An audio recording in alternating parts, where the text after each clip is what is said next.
जय हिंद, वंदे मातरम, जय श्री राम।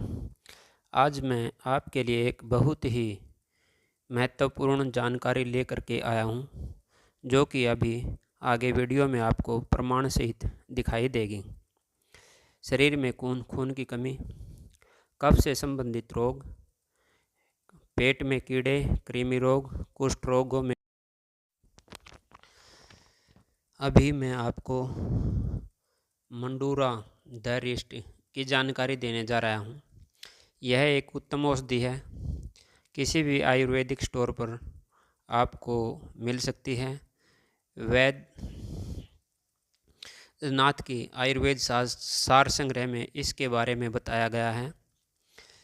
जैसे कि मैंने अभी आपको बताया, किसी के शरीर में खून की कमी है, बदहजमी है, भूख नहीं लगती, पेट में कीड़े हैं, कफ से संबंधित रोग है, मंदाग्नि है, आदि सभी बीमारियों में यह काम करती है। इसका बनाने का ऊपर तरीका दिया गया है। शुद्ध मंडूर 3 सेर 10 तोड़ा, यह आप पढ़ सकते हो।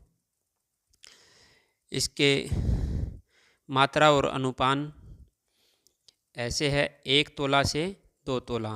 1 तोला 10 ml का होता है, 2 तोला 20 ml का हो गया। तो आपको 10 ml से लेकर 20 ml तक इस औषधि का पान करना है। सुबह शाम इसका हम पान कर सकते हैं। इस एक औषधि के लेने मात्र से हमारे शरीर में जो भी कफ से संबंधित रोग हैं, खून की कमी आदि है, उन सभी पर यह काम कर सकती है, क्योंकि इसके अंदर जो चीज़ें डाली गई हैं वो सभी की सभी उत्तम गुणकारी औषधियाँ हैं। जैसे कि अभी इसके बारे में गुण और इसके उपयोग के बारे में बताया गया है। इस आसव के सेवन से शरीर में के उद्रव भाग तथा अधोभाग में होने वाले विकार नष्ट होते हैं।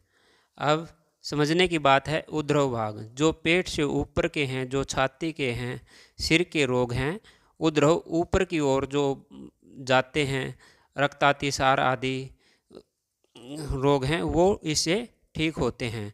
अधोभाग जो नीचे के रोग होते हैं, जैसे खूनी बवासीर होना, पेशाब के रास्ते खून निकलना या उसमें गर्मी बनना, पैरों में भड़क रहना, गर्मी होना आदि, ये अधोभाग के रोग होते हैं।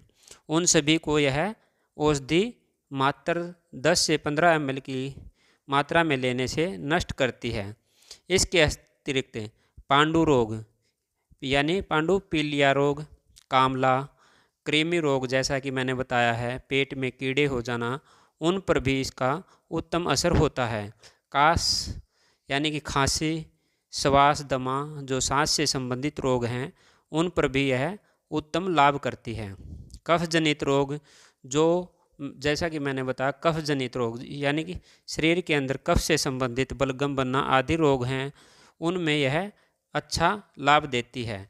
शोध सूजन जो होती है शरीर के अंदर के किसी भी भाग में कहीं पर भी सूजन है तो उसको भी यह औषधि नष्ट करती है। यकृत लीवर से संबंधित रोग, प्लीहा जो कि हमारी स्प्लीन होती है, जिसको तिल्ली भी बोलते हैं, उससे संबंधित रोगों को प्लीहा वृद्धि और यकृत की वृद्धि, जिसका लीवर बढ़ गया है, उसमें भी इस औषधि के अच्छे परिणाम मिलते हैं। और रक्तताल्पता यानी कि रक्त की कमी, एनीमिया, जिसको खून की कमी होती है, उसके लिए तो यह खून की कमी वाले रोगियों के लिए तो यह उत्तम औषधि, सर्वश्रेष्ठ औषधि बताई गई है। हृदय रोग में भी उत्तम लाभकारी है। तो आप जैसा कि आप इसमें देख सकते हैं, इसके अंदर आपको औषधियों का वर्णन भी किया गया है। ऊपर क्या क्या द्रव्य, कौन सी औषधियाँ इसके अंदर डाली जाती हैं, किस हिसाब से इसको बनाया जाता है, और अगर आप बनाने में सक्षम नहीं हैं तो यह औषधि आपको किसी भी आयुर्वेदिक स्टोर पर भी उपलब्ध हो जाती है आसानी के साथ। और इस एक औषधि के सेवन मात्र से आपके बहुत सारे रोग ठीक हो सकते हैं। इससे ज़्यादा विस्तृत जानकारी के लिए यदि आपके शरीर में अन्य कोई रोग है, कोई समस्या है, तो उसके लिए आप मुझसे पर्सनली संपर्क कर सकते हैं। आपकी सभी शंकाओं का समाधान कर दिया जाएगा।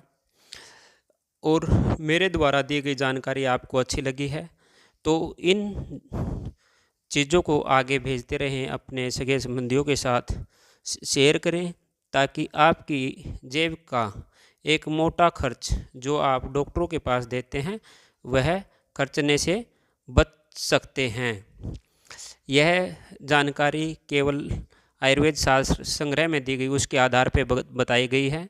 बाकी इसके लाभ व हानि के आप स्वयं जिम्मेवार होंगे। और इस विस्तृत जानकारी के लिए आप मुझसे संपर्क कर सकते हैं। आपके शरीर में कोई रोग है, कोई समस्या है आदि है तो उसके लिए मुझसे संपर्क कर सकते हैं। जय हिंद, वंदे मातरम।